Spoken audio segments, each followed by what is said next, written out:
Good morning दोस्तों।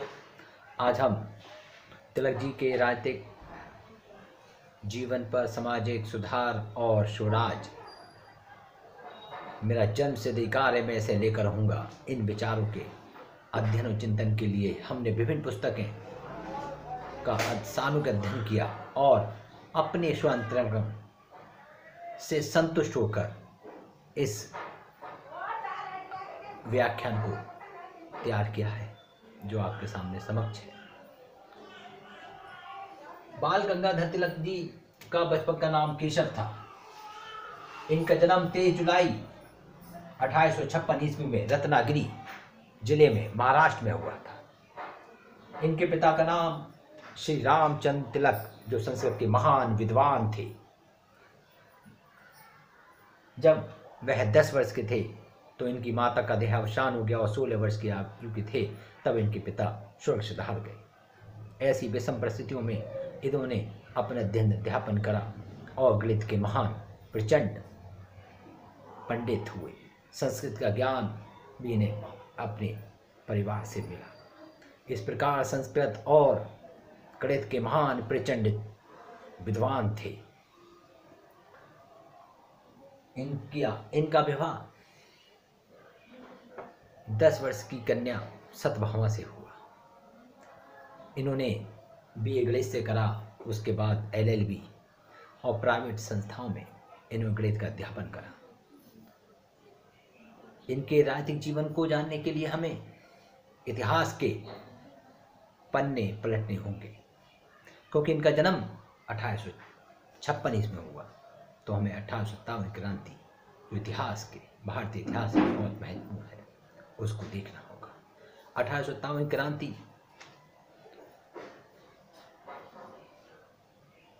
विफल हुई।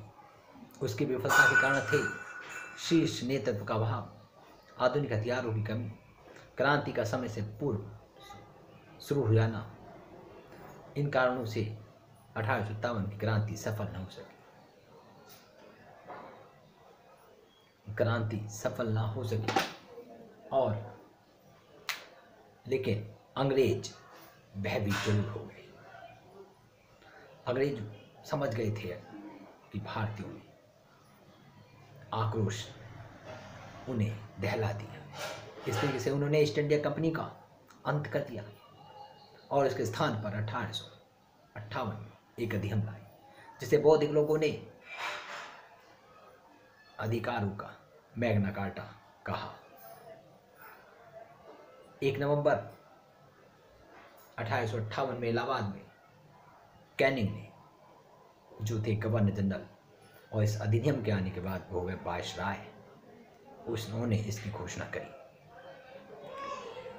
1857 और 58 के बाद सब कुछ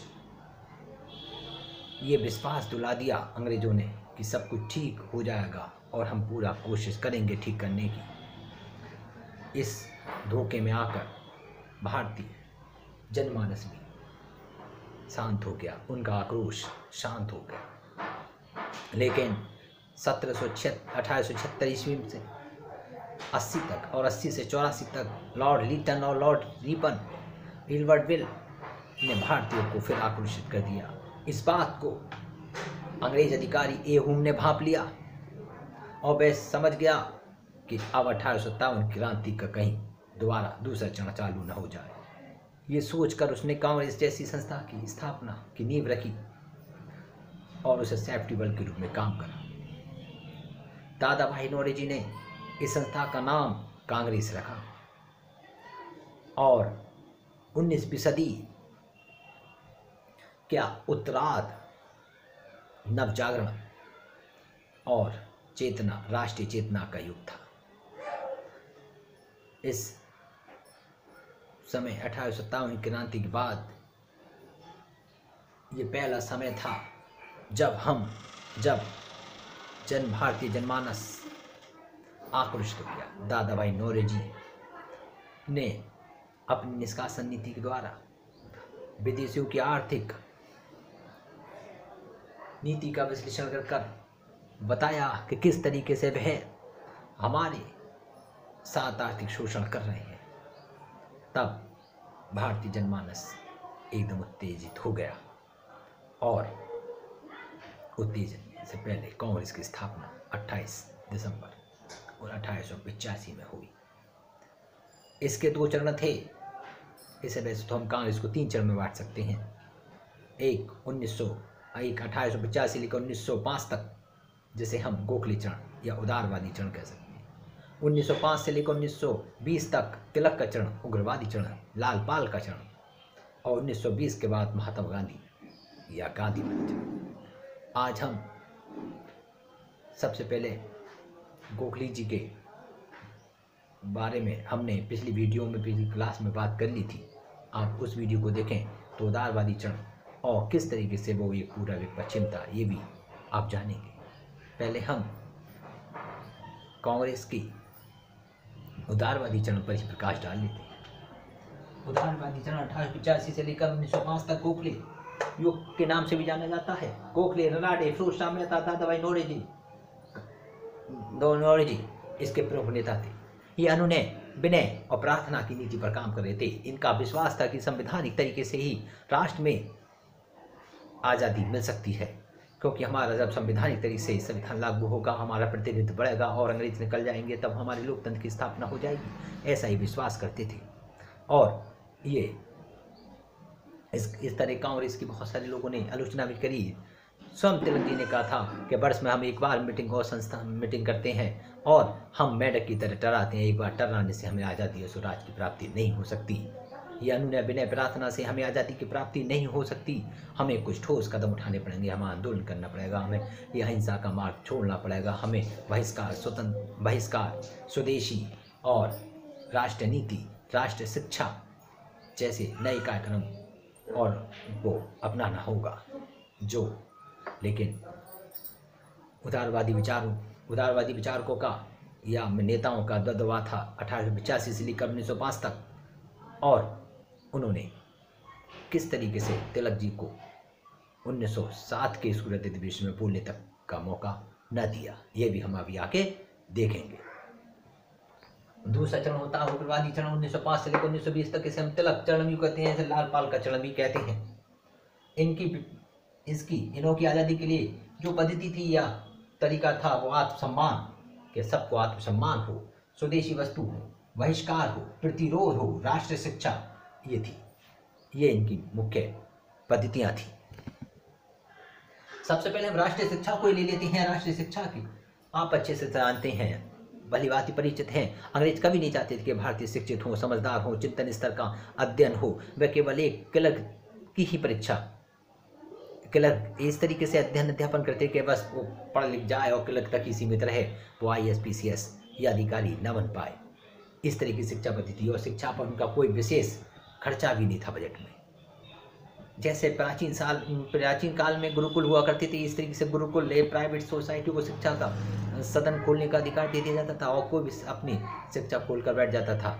ऐसे ही था शांति कला निकेतन और आपका दक्कन शिक्षा सोसाइटी की स्थापना, जो 1857 ईस्वी में, जो 1884 ईस्वी में, 24 अक्टूबर 1884 ईस्वी में 3 महापुरुषों ने करी, विष्णु शास्त्री, आगरकर और तिलक इसके संस्थापक सदस्यों में से एक है, और बाद में गोखले जी भी इसके सदस्य रहे। और वो कहते थे शिक्षा ही वह शस्त्र है जिससे गरीबी को खत्म किया जाता है, शिक्षा ही वह शस्त्र है जिससे हमें आज़ादी और जागरूकता मिलेगी तो आज़ादी मिलेगी। और शिक्षा वह चीज़ है जिससे समझ मिलती है, और समझ से हमारा क्रोध शांत होता है, क्रोध शांत होता है तो नए विचार पैदा होते हैं। तो शिक्षा मनुष्य के लिए बहुत जरूरी है। शिक्षा ही वह शस्त्र है जिससे हम एक अच्छे इंसान बन सकते हैं, हम आत्मसम्मान प्राप्त कर सकते हैं। शिक्षा वह चीज़ है जिससे हम दूसरे के नासमझ के व्यवहार को बदलकर उसे देश के लिए हम लगा सकते हैं। इस तरीके से इन्होंने 24 अक्टूबर 1984 ईस्वी में पुणे में दक्कन शिक्षा सोसाइटी की स्थापना करी और शिक्षा के माध्यम से भारतीय राजनीति को, भारतीय लोगों को जागरूक करने का कार्य किया। इन्होंने सामाजिक सुधार के लिए सबसे पहले इन्होंने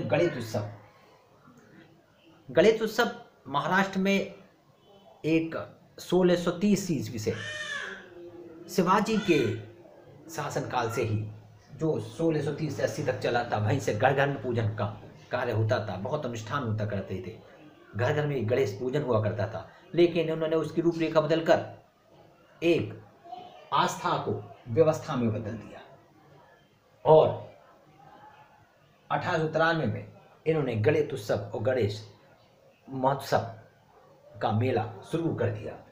उस मेला या उत्सव में जब जनसमूह इकट्ठा होगा तो वहाँ पर ये अपने राजनीतिक विचार कर अंग्रेज हमारे साथ किस तरीके से व्यवहार कर रहे हैं उन्हें समझाएंगे।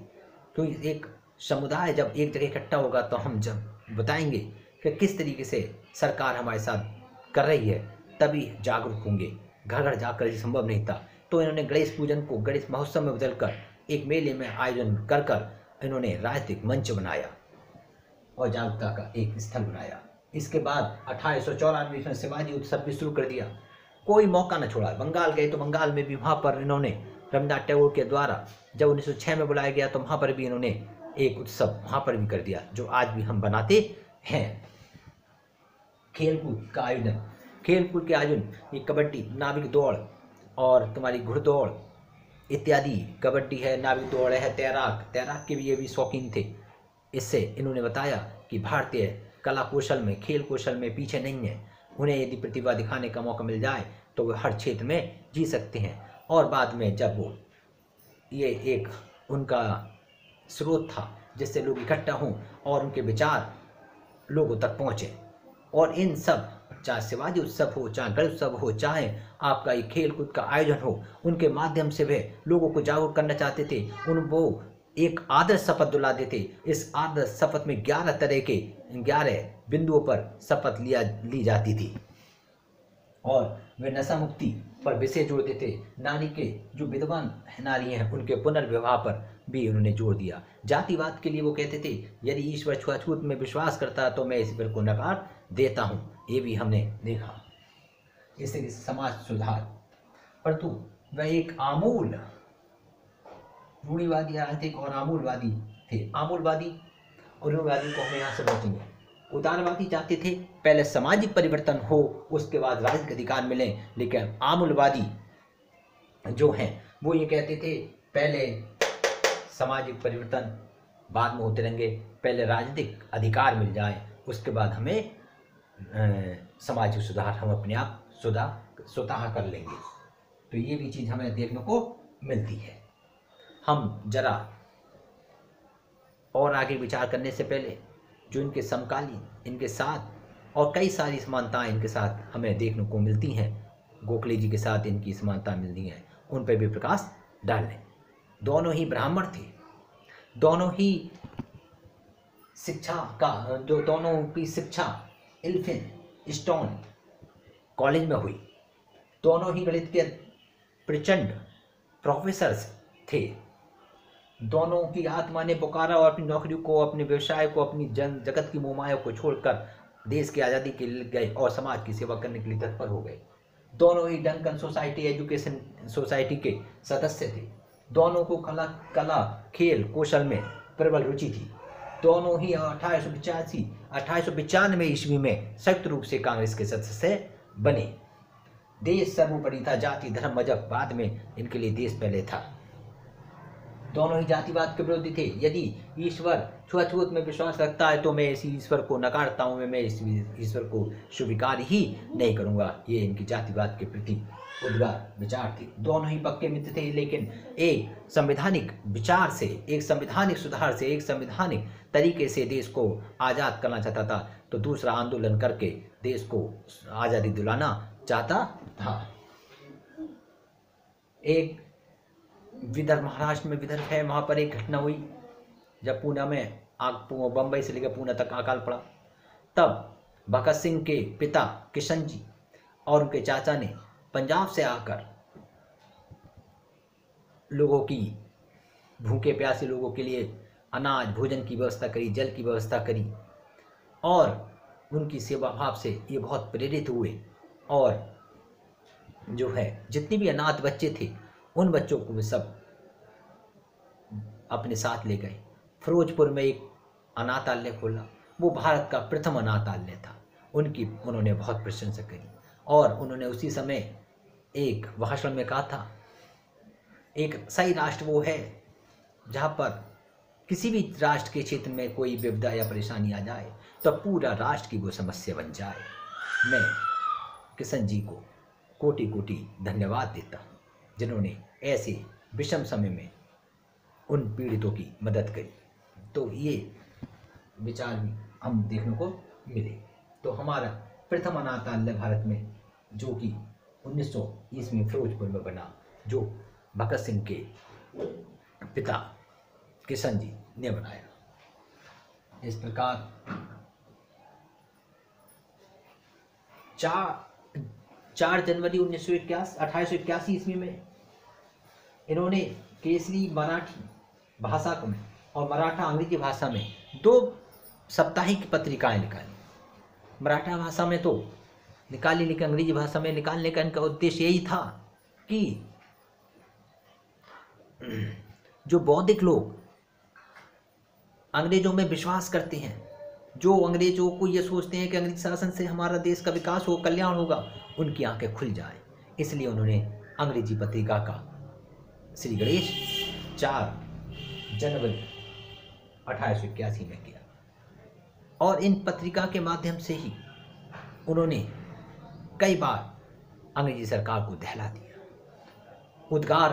जब इनके उद्गार भाषण उनके कानों में पड़ते थे तो अंग्रेज कब कपा जाते थे और वे मानते थे ये पत्रकारिता लोकतंत्र की संजीवनी है। यदि ये पत्रकारिता ही नहीं होगी, प्रेस नहीं होगी, तब सरकार निरंकुश हो जाएगी, कुशासन का सब तरफ अराजकता फैल जाएगी। इन्हें अंकुश लगाने के लिए ये उद्गार भाषण समय समय पर होते रहने चाहिए। विशेष बात तो यह है कि अपने 3 बार ये जेल गए, एक बार 4 माह के लिए, 18 माह, और फिर 1908 में 6 वर्ष के लिए बर्मा जेल में इन्हें शिफ्ट करा गया, देश से भी निकाला कर दिया गया। बर्मा जेल में जो गए थे उस समय खुदीराम ने मुजफ्फरपुर में एक बम फोड़ दिया, और बम फोड़ने के बाद काफ़ी लोग हताहत हुए। तब इन्होंने एक लेख निकाल दिया अपनी पत्रिका में कि एक बम फोड़ने से काम नहीं चलेगा, हमें ऐसे भारत के इन अंग्रेजी सरकार के खिलाफ बहुत सारे बम फोड़ने पड़ेंगे, तब कहीं जाके अंग्रेज यहाँ से भागेंगे। ये बात सुनकर, ये घटना अप्रैल 1908 की, और इन्हें अप्रैल 1908 में मई जून 3 महीने बाद ही 6 साल का कार्यवास हुआ, और ये जून 1914 में रिहा हुए। इस तरीके से ये 3 बार जेल गए पत्रकार के माध्यम से, लेकिन अंग्रेजों से कभी डरे नहीं। और जब ये घटना होने के बाद लौटे तो लोग इन्हें लोकमान्य कहने लगे। लोकमान्य जो कहा 1857 ईस्वी में एक घटना हुई, जिसमें 1857 ईस्वी में रैंड अधिकारी RAND रैंड नाम का एक अधिकारी था, उसकी हत्या में इन्होंने उद्गार भाषण लिखे, और तब इनके लिए बाल गंगाधर तिलक से हटकर लोकमान्य, जनता ने जिसे मान लिया हो वो है लोकमान्य का नाम दिया गया। अपने पत्रिकाओं के माध्यम से भारतीय संस्कृति, भारतीय राष्ट्रवाद, नवजागरण आदि के लिए सहायक सिद्ध हुए। इनके जो शस्त्र थे, बहिष्कार, प्रतिरोध, स्वदेशी और राष्ट्र शिक्षा, ये 4 वह शस्त्र थे जिससे भारतीय आत्मसम्मान को प्राप्त कर सकते थे। गांधी जी अपना राजनीतिक गुरु यूं तो गोखले जी को मानते थे, लेकिन वास्तव में अगर मैं देखूं और हमारे चिंतन करें तो हम देखेंगे गांधी जी ने भी इन्हीं के बनाए हुए सिद्धांत को ही पालन किया। 9 जनवरी 1915 में गांधी जी अफ्रीका से लौटे। कोहली जी ने कहा कि आप अभी इस समय कोई एक्शन न लेना, साउथ अफ्रीका अलग था, ये अलग है, यहाँ पर पहले आप समझ लो। तब 1917 में चंपारण, 18 में अहमदाबाद, 1920 में असहयोग आंदोलन, 1930 में सविनय आंदोलन, 1942 में भारत छोड़ो आंदोलन। ये चारों आंदोलन, ये पांचों आंदोलन में इन्होंने जो बाल गंगाधर तिलक ने सिद्धांत अपनाए देश को आज़ाद करने के लिए, जो पद्धति अपनाई उसी को दोहराया। और स्वयं मोतीलाल नेहरू ने 1921 में भी इसी चीज़ को, और चित्रनाथ ने इसी स्वराज की मांग की थी इसी पर। तो ये राष्ट्रवाद के प्रणेता और भारतीय आंदोलनकारी के जनक है।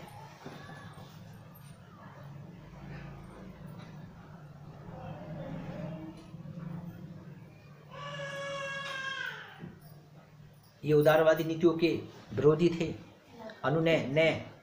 अनुनय विनय और प्रार्थना से काम नहीं चलने वाला।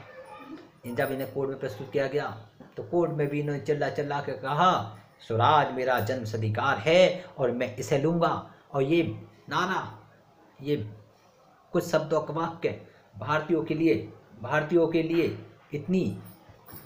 लिए इतना पसंद आया। गली गली, मोहल्ला मोहल्ला, गांव गांव, शहर शहर में लोगों ने स्वराज मेरा जन्म अधिकार है, मैं इसे लेकर रहूँगा नारा बन गया। और लोगों में, भारतीय जनमानस में एक नई चेतना जागृत हुई और नई उत्साह हुआ और एक साथ सब खड़े हो गए। उन्हें ये विश्वास हो गया कि अब हमारा देश स्वतंत्र होगा और होकर रहेगा।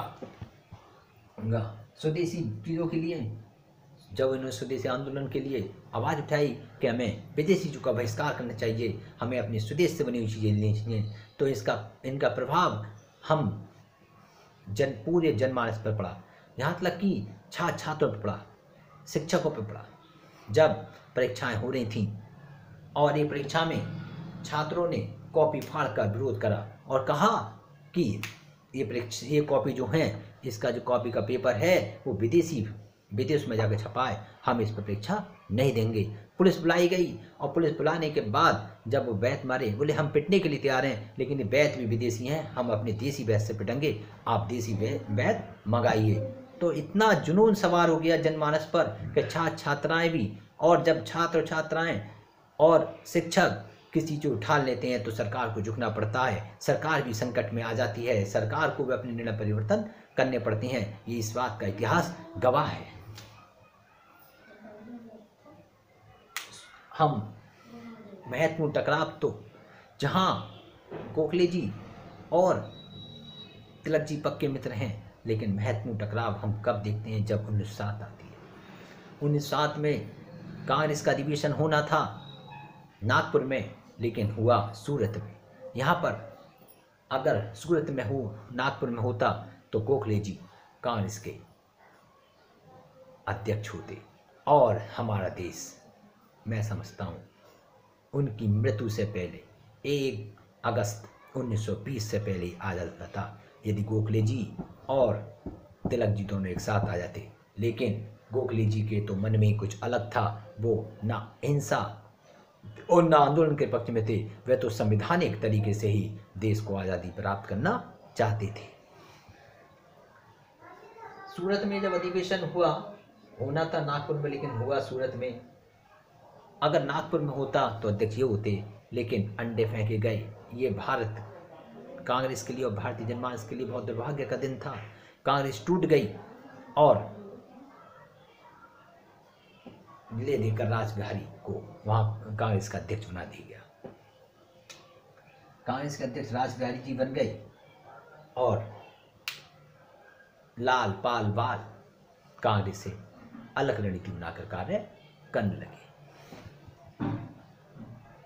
फिर कहीं जाकर लखनऊ अधिवेशन हुआ, जहाँ पर तिलक जी गए और वहाँ पर जो थे अंबिका मंजूमदार अध्यक्ष बने। उनके स्वागत के लिए तो खुली कार आई, और जब ये लखनऊ 4 बाग स्टेशन उतरे तो उनके स्वागत के लिए 1 नहीं 2 नहीं लाखों आदमी इकट्ठा था। तिलक जिंदाबाद के नारे लग रहे थे और लोगों ने कहा इनके लिए भी कार आने चाहिए, लेकिन इनके लिए कार की व्यवस्था न हुई। तो लोगों ने एक तांगा लिया, तांगे में बहुत बड़ी रस्सी बांधी और लाखों लोग जहाँ मीटिंग अधिवेशन होना था स्टेशन से वहाँ तक जय जयकार करते हुए इनकी तिलक जिंदाबाद करते हुए वहाँ तक पहुँचे। और यहाँ पर हम ये देखते हैं कि कांग्रेस का अध्यक्ष जो अंबिका मंजूमदार थे, उनके स्वागत के सामने, तिलक के स्वागत के सामने उनका स्वागत कुछ भी नहीं था। लोग भले ही जानते न हो, लेकिन सही नेतृत्व यदि उस समय कर रहे थे, जनमानस साथ में था, तो वह था तिलक जी के, और तिलक जी महान क्रांतिकारी थे, ये सिद्ध हो गया था। तिलक जी, जैसे मैंने कहा कि बहुत कुछ समानता मिलती है। तिलक जी और गोखले जी दोनों ही बैंथम से और बैंथम की शुद्धता से प्रभावित थे, लेकिन तिलक ने बैंथम के भौतिकवाद के स्थान पर अध्यात्मवाद पर जोर दिया और भौतिकवाद का खंडन किया। उधर उनने उपयुक्तवाद यानी अधिकतम लोगों को अधिकतम सुख, लेकिन तिलक जी इसका भी खंडन करते हैं, बहुजन हिताय और बहुजन सुखाय की बात करते हैं। तो इन्होंने बैंथम के दोनों भौतिकवाद और उपयुक्तवाद, अधिकतम लोगों को अधिकतम सुख, दोनों का खंडन किया और उसके स्थान पर बहुजन हिताय और बहुजन सुखाय की बात की है। तिलक जी के स्वराज की 5 बातें हैं। नंबर 1, विधि का शासन। जब कांग्रेस की स्थापना 1885 में हुई थी, तभी एक पुस्तक आई थी, एक महान विचारक थे एवी डायसी, प्रोफेसर एवी डायसी, उन्होंने विधि शासन की एक परिभाषित किया, विधि का शासन, जहां पर कानून के समक्ष सब समान है। तो सबसे पहले स्वराज में विधि का शासन होना चाहिए, लोग कल्याणकारी होने चाहिए, सभी से टैक्स नहीं। जिस तरीके से सूर्य समुद्र से, नदी से, तालाब से भाप के रूप में जल लेता है, उस और बाद में सब प्रसाद होकर सबको मिलता है, इस तरीके से बड़े आदमी से बड़ा टैक्स, छोटे से छोटा टैक्स और छोटे से छोटा टैक्स, और जो किसी लायक नहीं उससे बिल्कुल टैक्स ना, ऐसी कल्याणकारी योजना जिन्हें किसान लगान दे देकर मर गया। देखा आपने कि गोखले जी के पिता कृषक थे, लेकिन उन पर तमाम टैक्स लगाकर उन्हें अपनी खेती बाड़ी छोड़कर एक शहर में क्लर्की की नौकरी करनी पड़ी। तो ये कल्याणकारी राज्य की स्थापना करना चाहते थे कि टैक्स की व्यवस्था भी हो, तो बहुत धनी से धनी के तरह टैक्स लिया जाए, गरीब से गरीब की तरह लिया जाए, और जो देने लायक न है उससे कुछ न लिया जाए, इस तरह की व्यवस्था हो। जनता के द्वारा ही प्रतिनिधि को चुना जाए और जनता का शासन जनता के लिए हो, लोक कल्याण जनता के प्रति उत्तरदायी हो। और एक बात बड़ी विचित्र सी है, जो कहते हैं कि शासक व शासित एक धर्म, एक देश, एक प्रजाति के होने चाहिए। ये चीज शुक्र नीति से आती है, क्योंकि ये वेदांतिक विचारधारा में बहुत विश्वास करते थे और बहुत समर्थक थे। इस प्रकार हमने इनके महत्वपूर्ण बिंदुओं पर बात करी। फिर भी यदि कोई छूटा है तो बाद में देख लेंगे, आप मैसेज करके बता देना।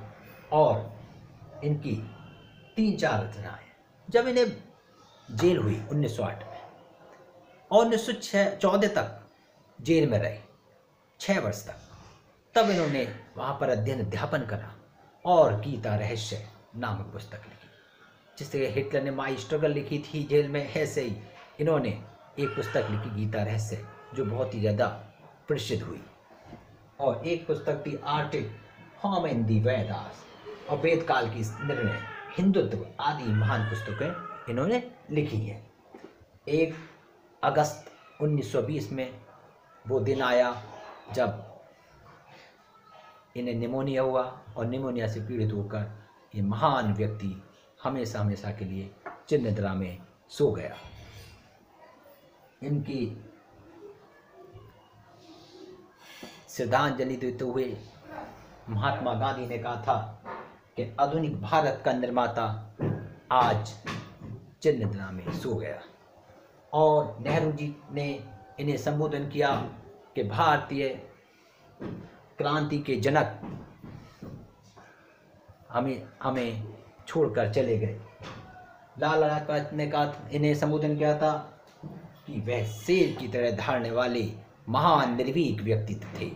मदन मोहन मालवीय ने कहा था, देश के लिए इन्होंने अपने जीवन में शुरू से लेकर अंत तक दुख पाए, लेकिन उत्साह में बिल्कुल भी कमी नहीं थी। इन्होंने एक एक पल बड़ी निर्भीकता के साथ जिया।